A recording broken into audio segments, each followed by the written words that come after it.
కాంగ్రెస్ ఎంపీలు పెట్టిన ఘోరమైన పోస్టులు కలుబూసుకుంటా ఉన్నారు. నేను సైబర్ సెక్యూరిటీ బ్యూరో, మీరు నిజంగా సైబర్ పెట్రోలింగ్ చేస్తుంటే మీకు బీఆర్ఎస్ సోషల్ మీడియా హ్యాండిల్సే కనిపిస్తున్నాయా?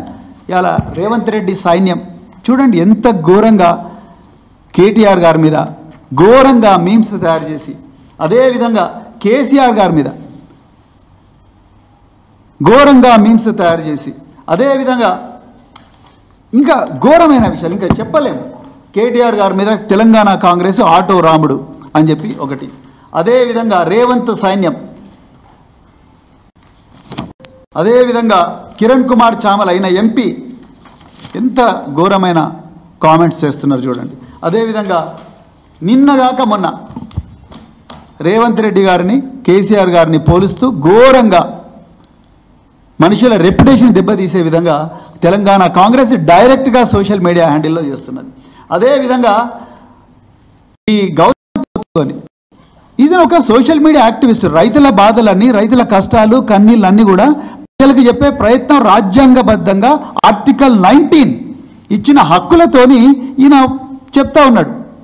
ఈయన మీద ఎంత ఘోరంగా రాస్తారు. బాలిక అత్యాచారం కేసులో కేటీఆర్ ప్రధాన అనుచరుడు, ఇదా మీరు చెప్పేది? మరి వీళ్ళ మీద ఎందుకు యాక్షన్ తీసుకోలేరు? Telangana Congress media social media activist కదా ఈయన, ఈ గౌతమ్ పోతగోని పోయి సైబర్ క్రైమ్ పోలీస్ స్టేషన్లో కేసు పెడితే కనీసం అక్నాలెడ్జ్మెంట్ కూడా ఇవ్వలేదు. Then where is your cyber policing? అదేవిధంగా మన్నే క్రిషాంక్, ఈయన మీద ఎన్నో అక్రమ కేసులు పెట్టిండ్రు. ఈయన ఉస్మానియా యూనివర్సిటీలో స్కాలర్, ఎన్నో అక్రమ కేసులు పెట్టిండ్రు. ఈయన మీద ఏమని రాసిండ్రు? పిల్లలు ఉన్నారు కదరా బాబు, ఇంత గలీజ్ దందాలు చేస్తే బతికేందుకు అని వెన్నెల కిషోర్ అని చెప్పేసి అవుతానో రాసిండ్రు. ఈయన కంప్లైంట్ చేస్తే దాని మీద కూడా కేసులు లేదు. అదేవిధంగా కేసీఆర్ గారిని తెలంగాణ రావడంలో అత్యంత కీలకమైన భూమిక పోషించి తెలంగాణకు తొలి ముఖ్యమంత్రి అయిన కేసీఆర్ గారిని ఎంతో ఘోరమైన లాంగ్వేజ్తోని ఈ కాంగ్రెస్ డైరెక్ట్గా సోషల్ మీడియా హ్యాండిల్స్లో చేస్తున్నారు. దెన్ నేను ఇవాళ సైబర్ సెక్యూరిటీ బ్యూరో అధికారులను ఓపెన్గా అడుగుతున్నా, ఎక్కడుంది ఫెయిర్నెస్?